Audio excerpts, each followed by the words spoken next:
Earlier I spoke to Tom Cornwell, who is Area Manager for Essex at the Road Haulage Association, and I was asking him how much effect regular road congestion can have on a lorry driver's life. Yeah, well, it has a huge effect, to be honest. I mean, for anybody on the roads, it has an effect, but particularly for HGV drivers, because for them, the roads are their workplace.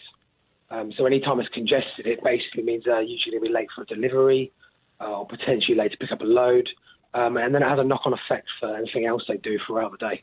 And what do you make of this idea to have a congestion charge around there to help improve air quality? Of course, we're behind anything that improves air quality, but, the issue for us is that if it actually does improve the air quality, because there have been examples in the past of where a charging clean air zone has been introduced and it hasn't actually improved the air quality. For anything that could be perceived as being an almost sort of stealth tax for HGVs, it's not good. And to be honest with you, it also means that a lot of the time HGVs will be disproportionately charged by any schemes like that. What do you think might be sort of a better way to tackle this air quality issue?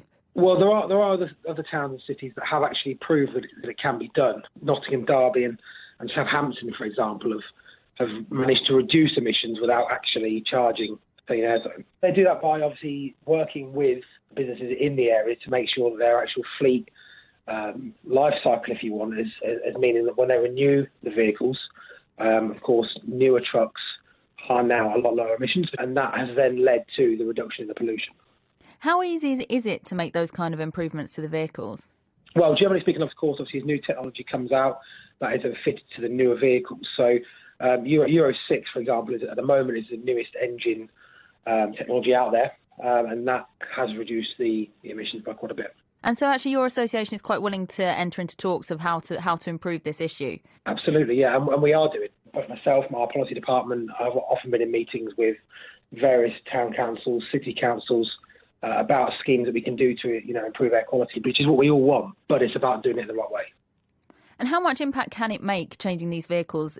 Are they that much more environmentally friendly, or is it still actually just a fundamentally polluting method of transport? Since 2014, for example, so that's obviously 5 years, trucks have now halved their NOx emissions. So it's now saying that actually trucks and buses combined together only account for about 7% of NOx emissions, and that is actually falling as well. Whereas cars, for example, are responsible for 16%.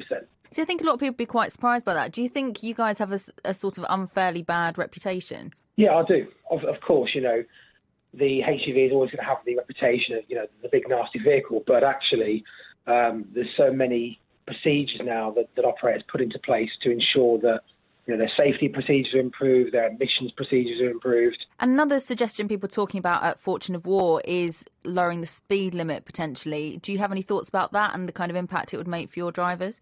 For us, that is obviously safety there is the paramount, and I would trust that the councils involved are going to carry out studies to ensure that they're accurate with the figures, for example, that they're using. If it's proven that the lower speed limit improves safety, well, then of course we would support that.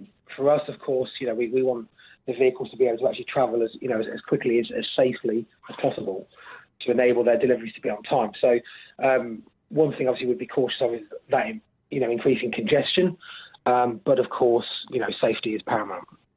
Because there's just so many more cars on the road with every year that goes past. I mean, it's such a difficult thing to tackle, isn't it? Absolutely, yeah. And one of the issues is the fact that these clean air zones, for example, are looking to then phase out HGVs really from city centres, which a lot of people would think, oh, that's great, but it would take about 20 vans to carry the same amount of load as what one lorry would, which again then adds to the issue of congestion.